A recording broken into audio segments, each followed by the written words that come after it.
Hello and welcome to a new episode of Nile TV Newsroom Live. I'm Raham Morsi, and if you're watching the show for the very first time, let me reintroduce you to what the show is all about. This show is composed of a number of different segments. First, we take a closer look at the world of politics. Next comes business and finance. And then we also learn more about what's happening in the world of technology and the latest in the arts and cultural world, in addition to a closer look at what's happening in sports. We're going to take a short break and then start off with politics.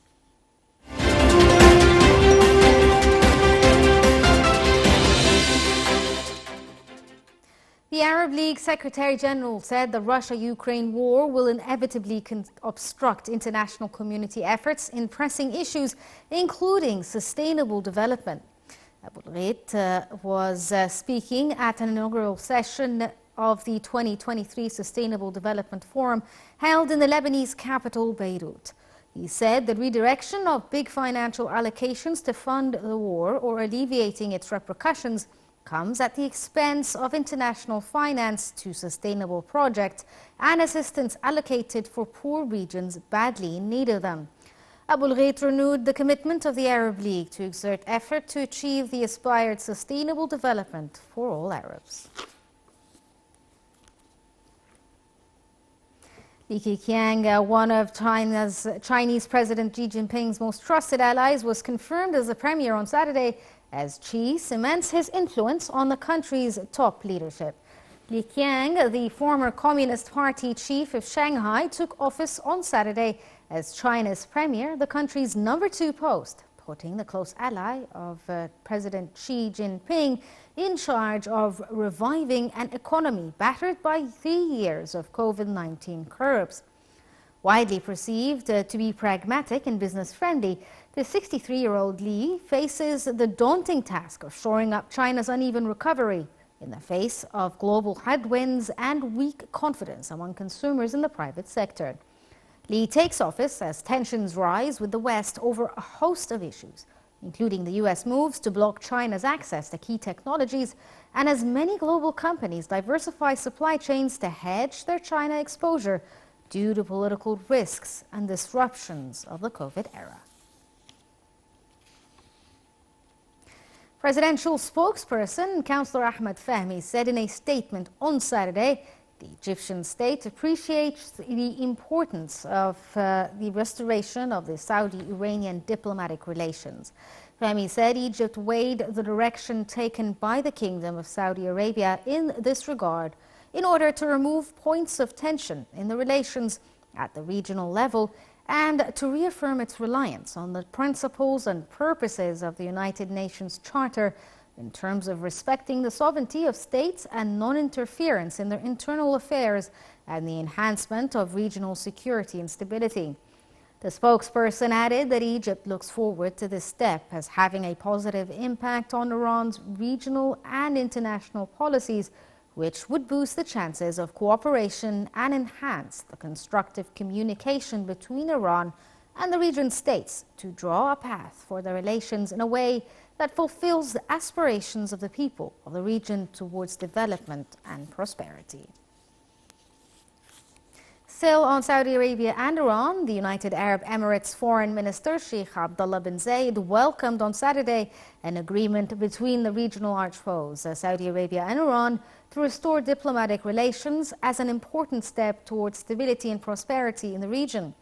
Iran and Saudi Arabia agreed to re-establish relations after years of hostility that had threatened stability and security in the Gulf and helped fuel conflicts in the Middle East. Regional powerhouses, Saudi Arabia and Iran, agreed to restore ties and reopen diplomatic missions in a surprise Chinese-brokered announcement that could have wide-ranging implications across the Middle East. In a trilateral statement, Saudi Arabia and Iran said they would reopen embassies and missions within 2 months and implement security and economic cooperation deals signed more than 20 years ago. Iran's Foreign Minister Hossein Amir Abdulhan welcomed the rapprochement and said Tehran will actively prepare other regional initiatives. Saudi Arabia's top diplomat, Prince Faisal bin Farhan Al Saud, said the agreement stems from the kingdom's preference for political solutions and dialogue, an approach it wants to see become the norm in the region.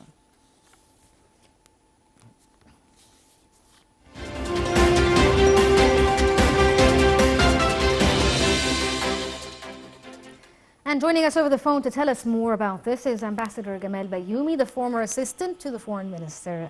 Good evening to you, Sir Ambassador. Good evening.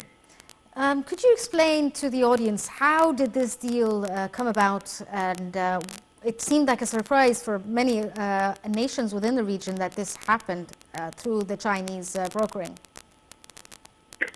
It was quite clear since the visit of President Biden of the United States when he came to meet the 9 heads of state in the Arab world in Jeddah. Yes. During his journey, he announced his initiative asking the Arab world to build a sort of pact against Iran. Immediately, the Foreign Office of Egypt answered him saying that Iran is not the enemy. Iran is a brother country within the Islamic group. And the enemy is the one who is occupying our territories, who is threatening our Palestinian brothers, who is occupying Golan in Syria. So we succeeded to make the President of America change his initiative to ask Israel to accept the two-state solution. Yes. So since then, I think Iran took the message, and just for the knowledge of our audience, I want to say that Egypt did not cut the relation with Iran. Iran cut the relation with Egypt during the peace initiative of President Sadat, which nobody can reach half of what it has reached. Yes. Now, I think we keep very friendly and brotherly feelings towards Iran. Yes. Iran continues to invest in Egypt. You can see, obviously, one of the huge buildings on the River Nile in Giza, the Bank of Metro Iran is there. And we kept a very eminent section in our embassy in Tehran, yes, headed by an eminent ambassador also. So we a point to keep the relation with Iran as if it is doing normally. Now we hope that after this Saudi-Iranian initiative, that many Arab countries, including Egypt, will restore relations with Iran also. Yes, sir. And this brings me to the next point. Like you were saying, many Arab countries welcomed this decision, including Egypt. In fact, claiming that this step is a step towards stability and prosperity within the region. How will this actually help in stabilizing the region? It is a very good way to stabilize the region, with one exception, that this will annoy very much our neighbors, because they were preparing themselves to attack Iran. Yes. And I think our friend, the United States, was stopping this step.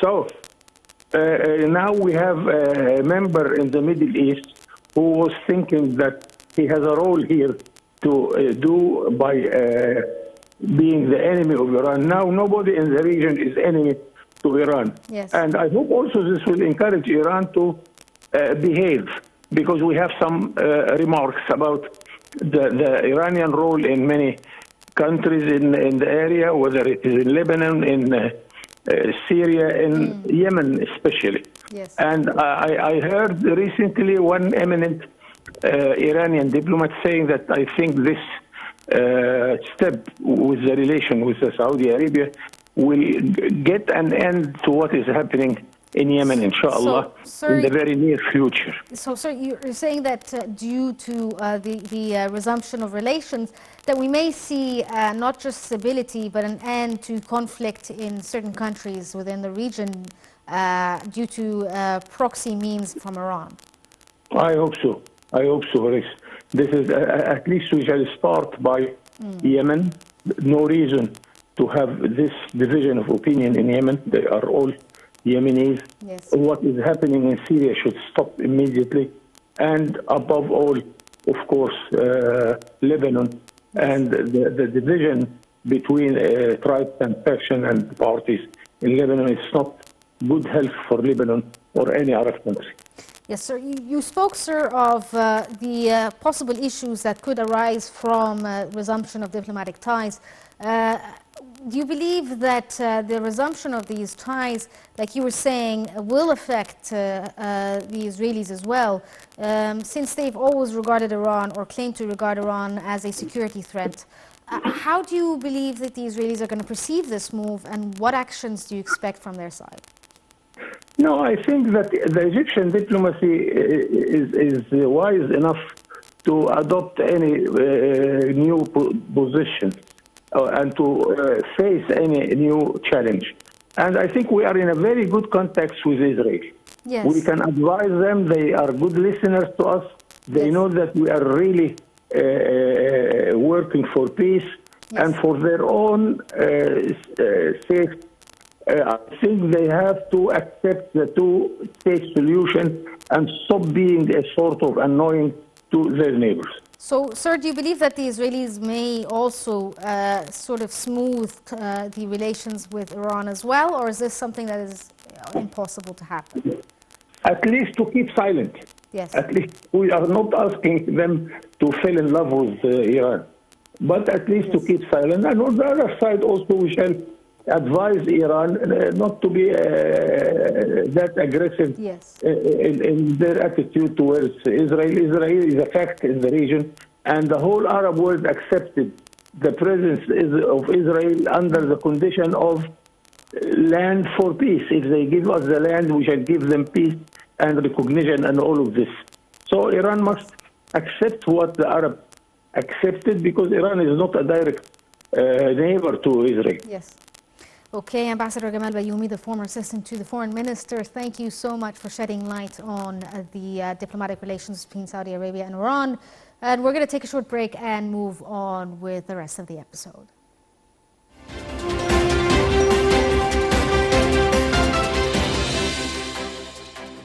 A Russian official said on Tuesday that a landmark deal allowing Ukraine to export grains through its Black Sea port has been extended for 60 days, though Kyiv said it would stick to a 120-day extension. Here's the story.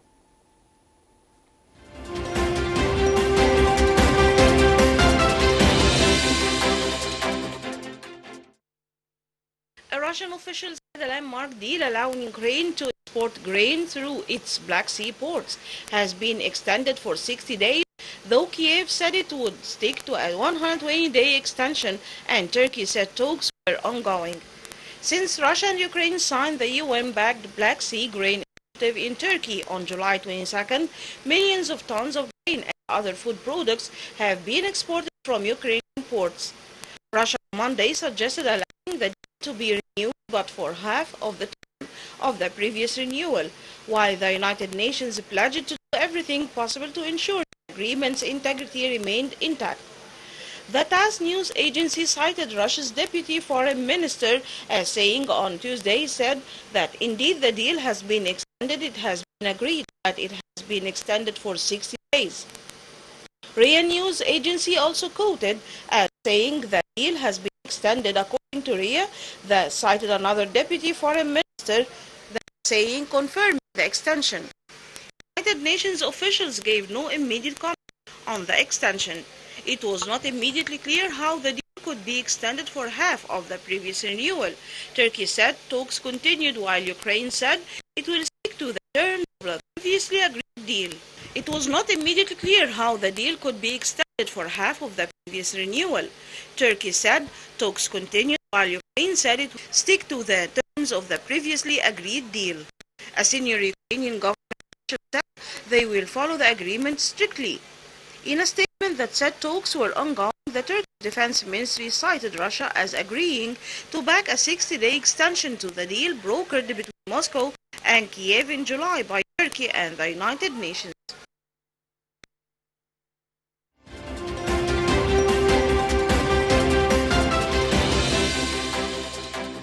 China warned warned on Tuesday that Australia, Britain and the United States were treading a path of error and danger after they unveiled a nuclear-powered submarine deal. Australia announced on Monday it would buy up to 5 U.S. nuclear-powered submarines, then build a new model with U.S. and British technology under an ambitious plan to bulk up Western muscle across the Asia-Pacific in the face of a rising China.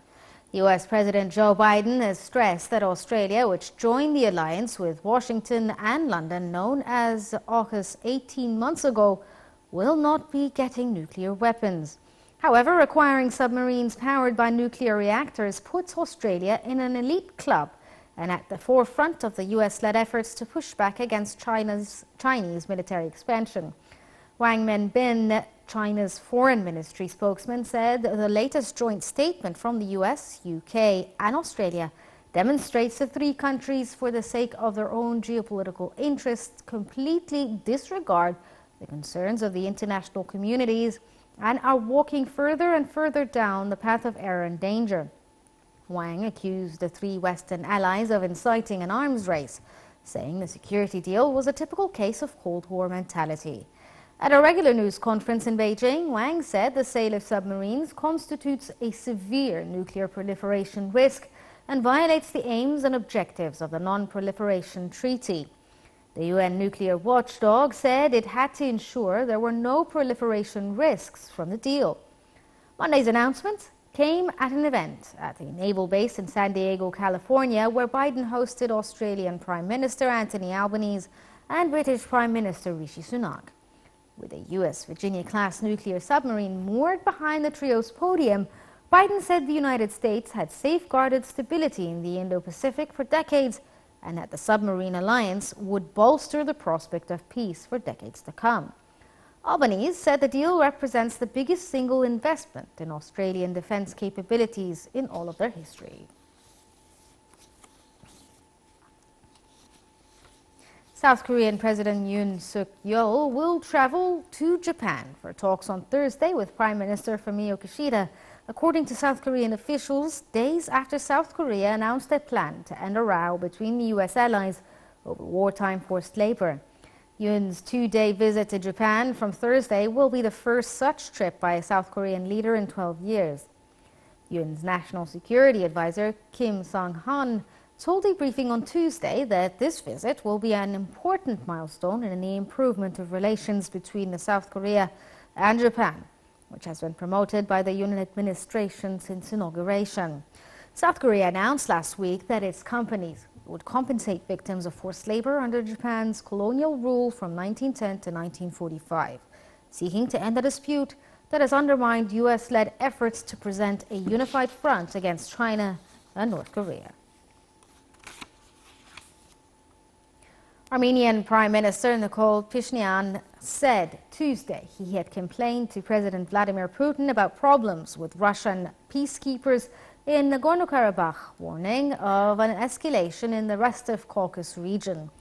Armenia and Azerbaijan have fought two wars for control of the Armenian majority region, and the latest conflict in 2020 ended with the deployment of Moscow forces.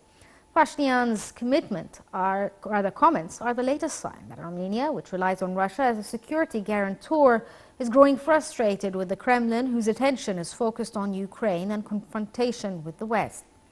Since mid-December, a group of self-styled Azerbaijani environmental activists has barred traffic in the Lushan corridor to protest what they say is illegal mining.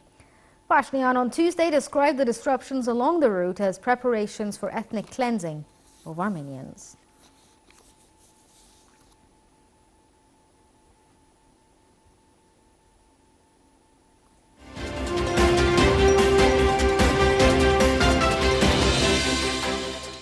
In business news, the Lebanese pound sank to a historic low against the dollar on the parallel market Tuesday, the latest somber milestone in an economic meltdown that has plunged most of the population into poverty.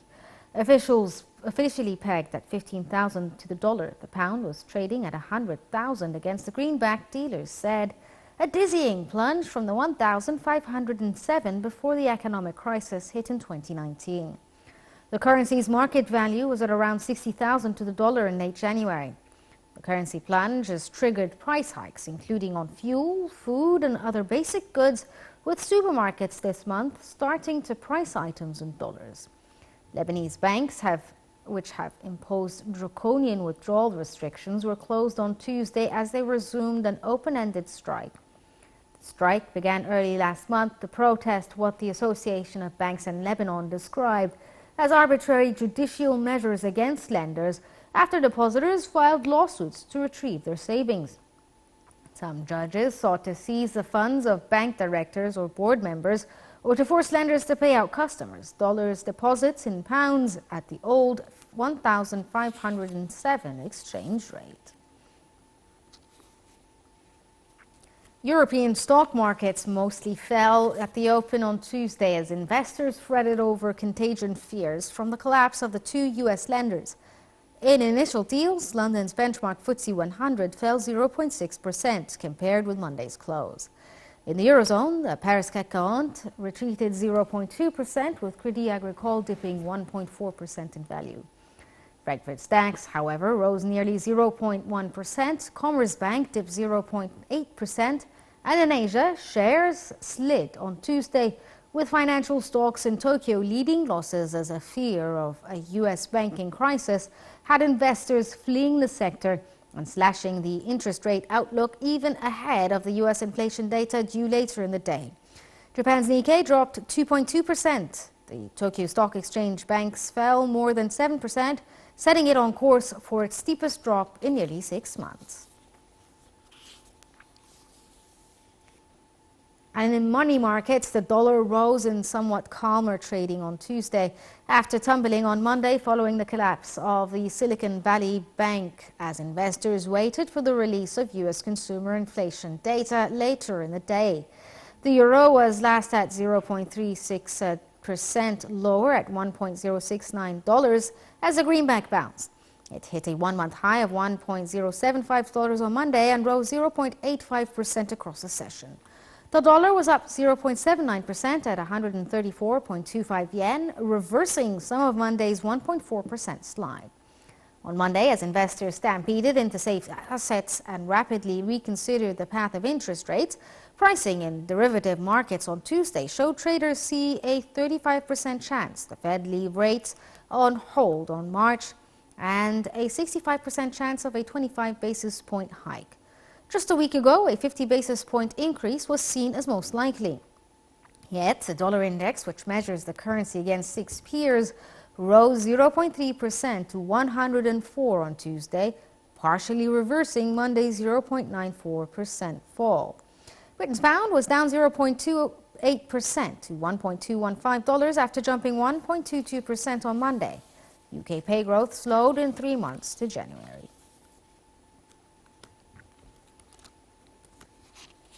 U.S. Federal Reserve officials meet next week, again chasing persistent inflation, but now balancing against the first tremors of the aggressive rate hikes the central bank approved over the past year. The sudden failure of Silicon Valley Bank last week isn't expected to prevent the Fed from continuing to raise interest rates as its March 21 to 22 meeting, with inflation running far above the Fed's 2% target and Fed Chair Jerome Powell indicating monetary policy might need to become even more aggressive. But it could add a dose of caution to policy debate and undermine the sense of common among officials so far that Fed policy had not been caused by anything to break in an economy where spending and job growth have seemed immune to the impact of higher interest rates. Given the stakes, the bit of dissonance seemed unavoidable and may be accompanied by a slightly softer approach to monetary policy if risks are seen to be intensifying. The upcoming Fed session was already providing a reality check of sorts as policymakers tried to understand why the rapid rate hikes of the last year have not had any impact on the pace of price increases. Inflation rates in January actually rose, while an Atlanta Fed real-time projection as of March 8th showed gross domestic product expanding at 2.6% annual rate, well above the economy's roughly 2% underlying potential. U.S. bank stocks made sharp gains on Tuesday, recovering ground from low triggered by the collapse of the Silicon Valley Bank and Signature Bank, which had prompted assurances from the U.S. President Joe Biden and other global policymakers. Worries about contagion risks from the collapse of the two U.S. banks had compounded investors' concerns about the impact on lenders of rising interest rates hitting bank shares in Asia and Europe as investors re-examined the risks. Investor worries about potential contagion to other lender worlds have not been entirely dispelled by Biden's efforts to reassure markets and depositors or emergency U.S. measures to shore up banks by giving them access to additional funding. Analysts say uncertainty continues to dog the financial sector, with investors extremely worried about the health of the smaller global banks. The prospect of tighter regulation and a preference of protect depositors at the expense of shareholders. A wave of consumers have applied to shift their accounts to large U.S. banks such as J.P. Morgan, Citigroup, and smaller lenders after SVB's collapse. Major U.S. banks have lost nearly $190 billion since the sell-off began, with regional lenders like First Republic Bank plunging more than 60% on Monday. U.S. President Joe Biden said on Monday his administration's emergency measures meant Americans could be confident the U.S. banking system is safe, while also promising stiffer regulation after the biggest U.S. bank failure since the 2008 financial crisis. British unemployment remains near its historical low, but wages are still falling in real terms, according to official data. Tuesday, on the eve of a budget. The unemployment rate was stable at 3.7% in 3 months of the end of January, compared with the 3 months to end of December. Growth in pay in Britain, which the Bank of England is watching closely as it weighs up whether to pause its run of interest rate hikes next week, lost pace in the 3 months to January, official data showed on Tuesday. Basic pay, excluding bonuses, rose by 6.5% compared with 6.7% in the 3 months to December, representing the first slowdown in the measure since late 2021. Total pay grew by an annual 5.7% in November to January, slowing from 6% in the previous figures and the weakest increase since the 3 months to July last year. Britain's unemployment rate held at 3.7% in 3 months to January, close to its lowest almost 5 decades, the data showed. The BOE expected to raise borrowing costs in March by 1/4 of a percentage point at 4.25%.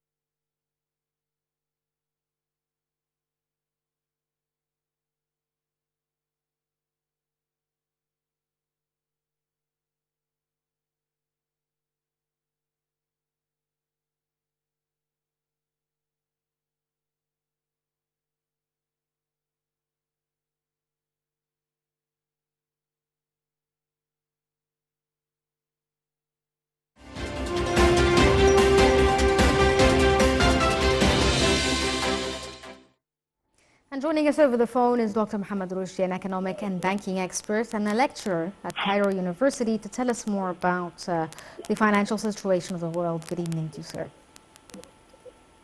Hello, good evening. With the meltdown of the SVB bank, the world finances seem to be in crisis mode and trying to deal with the possible spillover across the continents.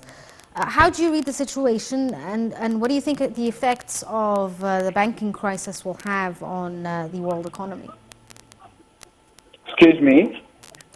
You know, the crisis with SVB, the banking sector, and how it spilled over into the rest of the world. How do you believe this will affect the world economy? Actually, what's going nowadays is a crucial thing. As you know, and our audience, there is a global inflation wave, and globally in a lot of countries, As far as I recall, the inflation wave reached to 9% in USA. This is the highest inflation rate since 40 years ago, and this is negatively reflected on all and globally in all countries. And Fed take a lot of decision to increase the interest rates, especially the MPC, the Monetary Policy Committee, and it reflected on a lot of central banks globally to increase the interest rate to face the global inflation wave. And this is reflected on a lot of sectors and industries, which leads to little bit recession in some countries, and a lot of people they have a lot of challenges in their businesses, which is negatively reflected on a lot of banks, like what happened. As you know, and our audience, this bank negatively has a negative impact to return back depositors' money, and this lead them to sell their portfolio, the bonds, and a lot of things of their assets to give back money for the depositors or the customers. And there are a lot of requests from customers to withdraw their money. In just a couple of days, as far as I recall, one of the most important things that there are more than $24 billion requests from customers in less than 24 hours to withdraw their money from Silicon Valley Bank, and this is negatively impacts a lot of banks, and I hope in the coming days the Fed take a lot of decision to ensure the depositors' money, and I believe that they will overcome this soon, because this is the most important thing for any economy. As you know, and our audience, the banks are supporting the economy, and they are the main pillars to have a stronger economy. Yes, sir, there are a lot of analysts who compare the Silicon Valley Bank crisis with the 2008 financial crisis. Do you think that we could possibly see the repercussions of a financial crisis on a worldwide scale? And do you expect world governments to bail out these banks? In my humble opinion, they are this comparison actually that, as far as I recall, that the request for withdrawing money from the banks, the bank run rate is higher than the financial crisis. For that, they are comparing this with the financial crisis in 2008. As far as I recall, this is the comparison, but I believe it's totally different. And I believe that the American government and the Fed will take a lot of decisions in coming days to overcome this crisis in a different way. And they started to depend on the insurers companies and the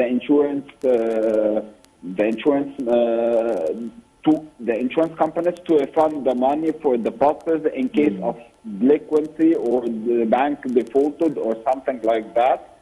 And as you know, sir, are you still with me? Sorry? It's just the line was cutting up. Could you repeat that? Yes, I can hear you.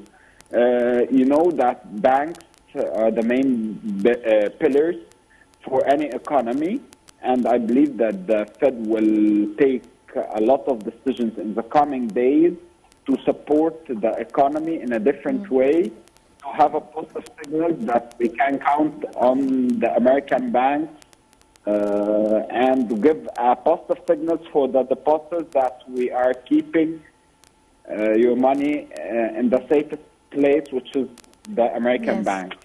Okay, Dr. Mohammed Rushi, an economic and banking expert as well as a lecturer at Cairo University. Thank you so much for joining us over the phone and telling us about the financial situation there. And we're going to take a short break and move on to the technology segment.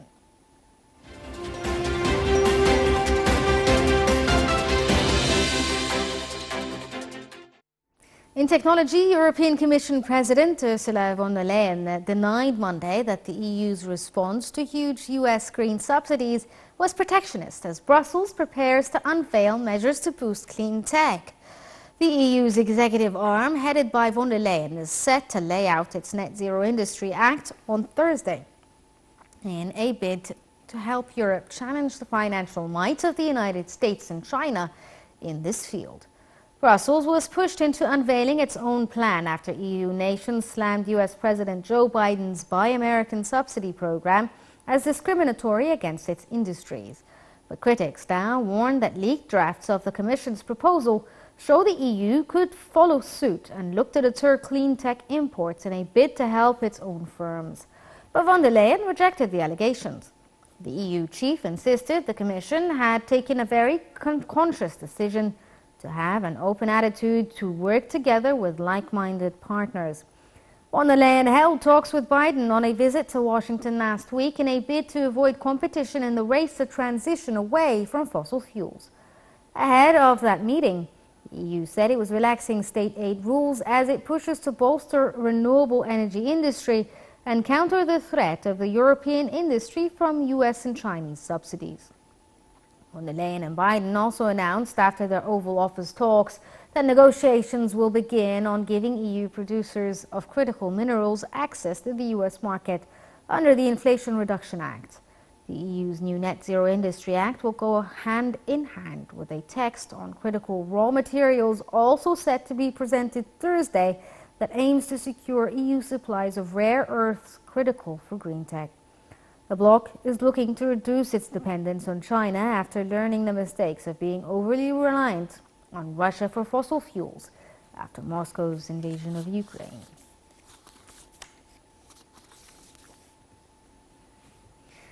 Still in tech, OpenAI, the creator of ChatGPT, will release tools to give users more control over the generative AI system while improving the models for both general and specific use cases. The company's CEO, Sam Altman, spoke to investors at a conference saying the AI company will focus on building a platform that sells APIs to others and creates apps like ChatGPT.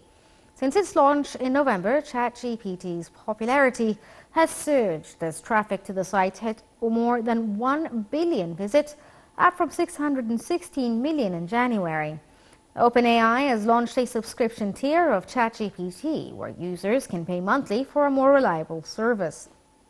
The company is working with enterprise clients to train its models in particular domains and has effectively reduced the hallucination incidents when an AI system confidently gives a response that is factually incorrect, according to Altman.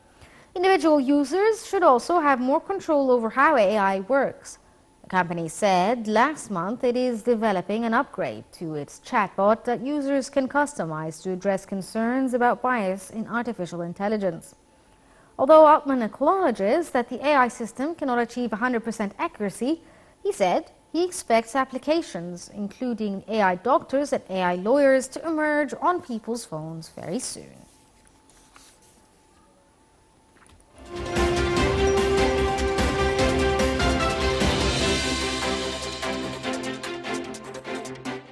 That once won the coveted Best Picture trophy at the Academy Awards on Sunday as the Hollywood braced an off-Hitler story about a Chinese-American family working their problems across multiple dimensions. Here's the story.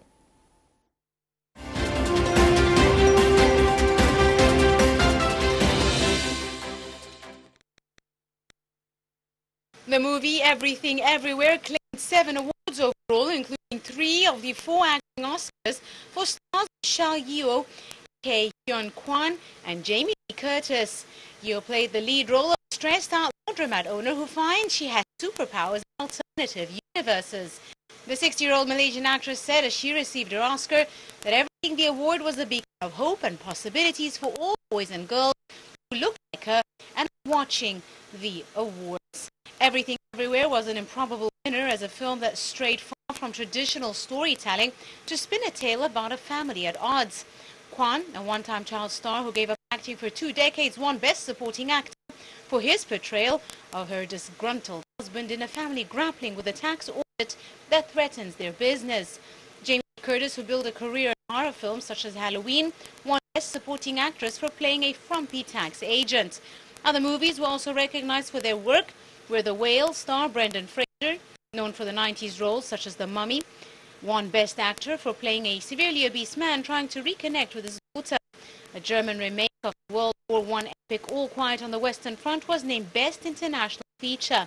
The movie depicts the horrors of trench warfare through the eyes of a young man initially keen to join the fight.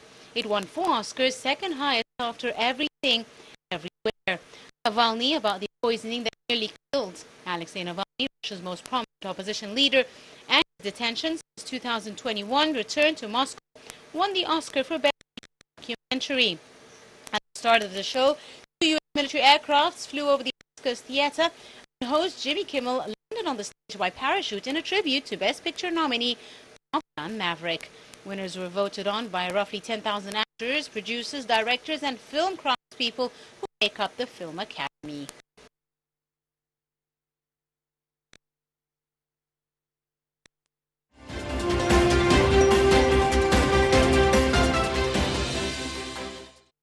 Stella McCartney drove home her leather-free fashion message by sending out a pack of horses onto the runway alongside a chic lineup of styles crafted from new eco-conscious materials.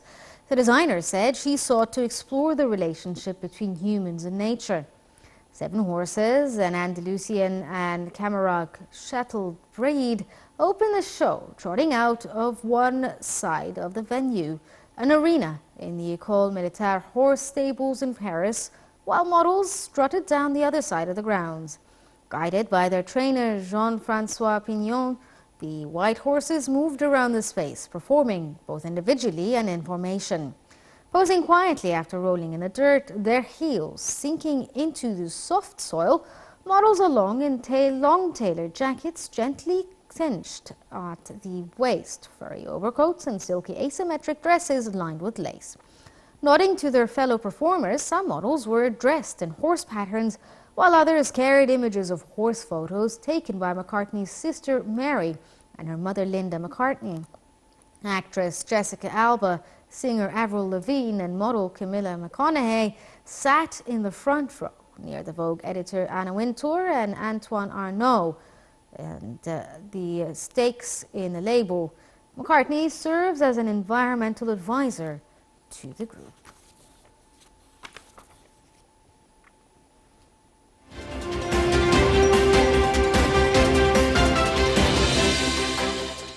In sports, Pep Guardiola admits his Manchester City reign will be defined by success in the Champions League, no matter how many times the side wins the Premier League. City faced Bundesliga high flyers Leipzig in the second leg of their Champions League's last 16 tie on Tuesday, looking to advance to the quarterfinals for a 6th successive season. Guardiola's men were held to a 1-1 draw in the first leg, but are fancied to progress in front of their own fans at the Etihad Stadium. Rafinha's strike earned Barcelona an agonizing 1-0 win over Atletico Bilbao to restore their 9-point lead over Real Madrid at the top of La Liga. Real Sociedad stumbled to a 1-1 draw at Real Mallorca, with their bid to finish in the top 4 losing steam at an alarming rate. Struggling Sevilla earned an important 2-1 win over Almeria to climb to 13th, 2 points clear of the relegation zone, leaving their opponents in 19th. Iga Swiatek overcame former U.S. Open champion Bianca Andreescu 6-3, 7-6 to reach the fourth round of the Indian Wells on Monday and set up a meeting with Emma Raducanu, who scored her biggest win since her own run to the Flushing Meadows title. Top seed Iga Swiatek has been superb form on hard court since the Australian Open, capturing the Doha title and reaching the final in Dubai, and the Polish player looked set to another comfortable win after cruising through the opening set. The reigning U.S. Open champion found herself in trouble at 2-4 in the next set, but battled back to close out the match in a tiebreak. Unseeded Radko, who has been sidelined by injuries and illnesses that have kept her out of action since the Australian Open, earlier beat 13th seed Beatrice Haddad-Maia 6-1, 2-6, 6-4. The victory was the Britain's best by ranking since her surprise Flushing Meadows title in 2021, and just the second time since the US Open run. She has strung together 3 consecutive match wins. It was a disappointing day for Leylah Fernandez, who Radko beat in the final 2 years ago as the Canadian fell 6-4, 6-7, 6-1 to 5th seed Caroline Garcia. Even though the match required 3 sets and nearly 2.5 hours to determine a winner, the 5th-seeded Garcia was rarely under pressure from her opponent, who managed just 2 break chances and could not convert either. Australian Open winner Aryna Sabalenka will take on Dubai champion Barbora Krajinovic on Tuesday after advancing to the 4th round when her Ukraine opponent Leslie Tarasenko withdrew. Tarasenko said her panic attack was triggered following a conversation with WTA chief executive Steve Simon about tennis's response to Russia's invasion in her country. On the men's side of the draw, defending champion and 4th seed Taylor Fritz steamrolled into the 4th round with a 6-1, 6-2 demolition of Sebastian Diaz.